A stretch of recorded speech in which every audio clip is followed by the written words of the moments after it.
children of immigrants are trying to learn their culture from textbooks. I was born on a land I can't claim my ancestors claimed by the Portuguese and British. I asked my white professor to pair me with the bodies that look like me so I can reclaim my story. He said obliging more than once would feel like favoritism, like the system isn't constructed to favor the education of white bodies. Like I'm not trying to find my voice within these walls of academia. Like whiteness isn't assumed the standard. Like my body isn't labeled. Is a favoritism to pair the marginalized bodies when instead of feedback from my poems, I have to lift the emotional intelligence of my white peers, explaining to them the impact of my skin on my interactions with the world. I'm too tired to change out of baggy sweatpants and an oversized jacket during the pandemic. The amount of people at Walmart makes me anxious. In my writing class of mainly white bodies, would only my hand raise for getting a bag search for buying toothpaste. I'm trying to trace my parents' wounds back to something I can claim, displaced in Surrey with bodies that look like me, but I am still othered because of the God colonizers forced us to kneel to. I imagine my parents landing, new immigrants waving the white flag of Anglo before Indian. What happened to my ancestors? Who wouldn't hear the good news? A vegan tried to explain the variations of rice when I tried to use it as a metaphor for my inherited desire to be lighter. I never found myself in textbooks. Just learned that diversity is a way of telling me my body is other.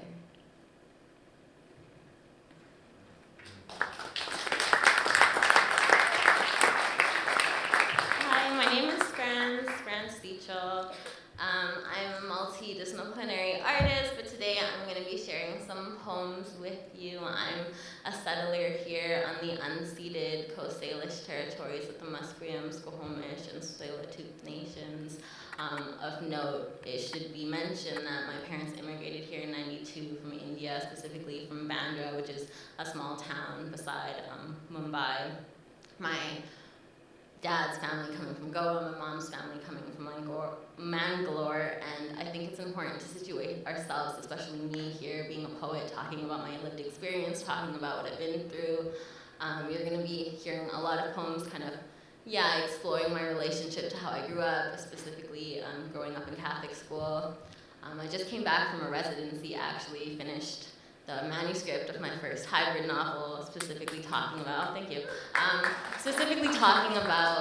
growing up as a millennial, kind of searching for culture and identity in a Catholic school system. Bare legs crossed on a Catholic classroom carpet, my tunic doesn't hide whole thighs. In the springtime, socks knee-high. I was 8 or 9 when I begged my mom to let me take razor blades to smooth my legs. She told me waxing is the better way, said the hair eventually won't grow as thick. I screamed the first time she spread the melted honey, a wooden stick across my legs, sticky, not sweet, promises of beauty, of boys not teasing with names. They won't point at the black grass that sprouts beside scabs and skins. Tears in my eyes, my garden goodbye. Root follicles cling to white strips. When I turn 17, I scream as fingertips explore the foliage under the gray and red striped kilt. A razor blade convert to save time. You should shave all the way, he says, in a text.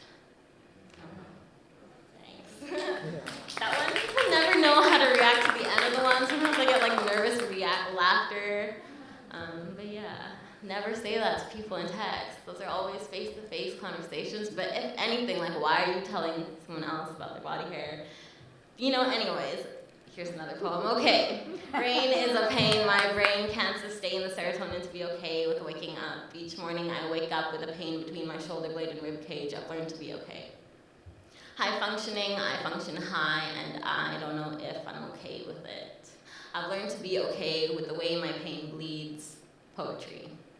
Can we use these words threads to stitch back whole, back together? Can we make verses meaningful without ripping open, showing the world our insides? My dreams are past the sky. I'm not okay with 9 to 5. I'm not okay with windswept umbrellas being the closest version of flight. I'm not okay with listening as dreams fall, as trees fall, when we're all around to hear it. My windshield wipers are on high. I turn puddles into oceans, dive in, ripple change. Thanks. Couple more shorter ones. I might just like kind of go through these next few ones without saying anything in between. We don't have to clap between each. I'm just gonna like just go for it anyways. Yeah, sometimes I write about like sad shit, but also I've been trying to write more positive, more like hopeful stuff. So this is one of the more hopeful ones I have. I tried to write a love poem to the younger me, a list of apologies. Sorry for all the lessons learned by dropping restaurant plates, by slamming on the brakes too late. I tried to write myself a love poem. I looked in the mirror without flinching, ran hands along curves, let naked be, said sorry for etching lessons into the skin, didn't say sorry for the sins, didn't say sorry for the ways I love, guts, knotted, unraveled, sweaty fingers. I try to write a love poem to myself. Instead, I fell in love with the way this brown form moves through the world still. Instead, I wrapped seeds of misery gently in my palms, cradled them into the earth, watered with tears my joy, a sun, sparks for a new day. Instead, I read out loud, let this voice drift oceans. This is all I need to be. Thanks. This next one is written after a poet / comedian / great human activist person that I love named Alok. If you don't know who Alok is, you should check them out, search for them. They are doing really, really important work in this world. But this one's called Promise to Me. Promise you won't stop trying.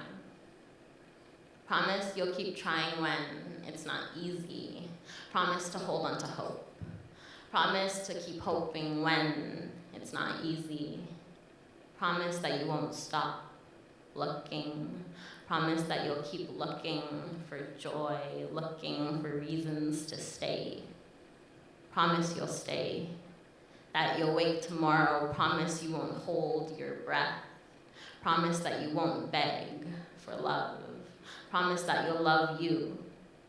Promise to love you even when they don't, when they won't. Promise love will come, love. Promise to take steps. Promise you'll love anyways. So, one last one. I'm a part of a few collectives, but one in particular is called Maza Arts Collective, Poetry Collective. To see all the work I'm a part of, you can follow me on Instagram. My Instagram is Franz, FRANZ_Seachel, SEACHEL. But this poem is funded by the Canada Council to be turned into a video with a group of other South Asian, really amazing poets across Canada. So stay tuned for that. Keep an eye out for that on the interwebs. Again, Maza Arts Collective. I'm friends. Cyclically, I have been trying to resolve parts of me. The ones both too brown and not brown enough. I'm high in a hammock and thinking of all the ancestors it took to place me here, thinking of all the work it took to get me here, high in a hammock. I've been thinking in boxes. The sun's in my skin. Cyclically, I have been trying to erase parts of me, scrubbing dead cells down shower drains. I found a letter I wrote to myself. My New Year's resolutions have always been the same. Be less messy. I still don't quite understand the land I come from. I travel these unceded Coast Salish forests, sleeping in tents. I shiver in my sleeping bag as the wind hits crescendo. I can't help but to think, I'm not supposed to be here. And my body's not built for this climate. My tongue tastes like mango in my dreams. I do not know how to claim another home. I do not know how to claim a culture other than bong tokes and body mods. Do I shave my hairy legs? In the glacial waters, my bones crawl back into me. I do not drown the parts of myself I want to. I do not drown, though I want to be enveloped in sound waves. I do not drown. The drum reminds my heart to beat. My ancestors help heal parts of me. My ancestors tell me it's okay to find light streaming through leaves. The wind sings, my skin is not a sin. It's okay to spend time in our summer skins. Remind me of a time before colonization when the beauty in our body ran free. We're allowed to be messy, to embrace boxless spaces, to go back and forth and around again. I don't have to be the perfect daughter. I untie my hammock. Thank the tree for supporting me. I wonder how many of my bodies to calculate the roots. Thank you.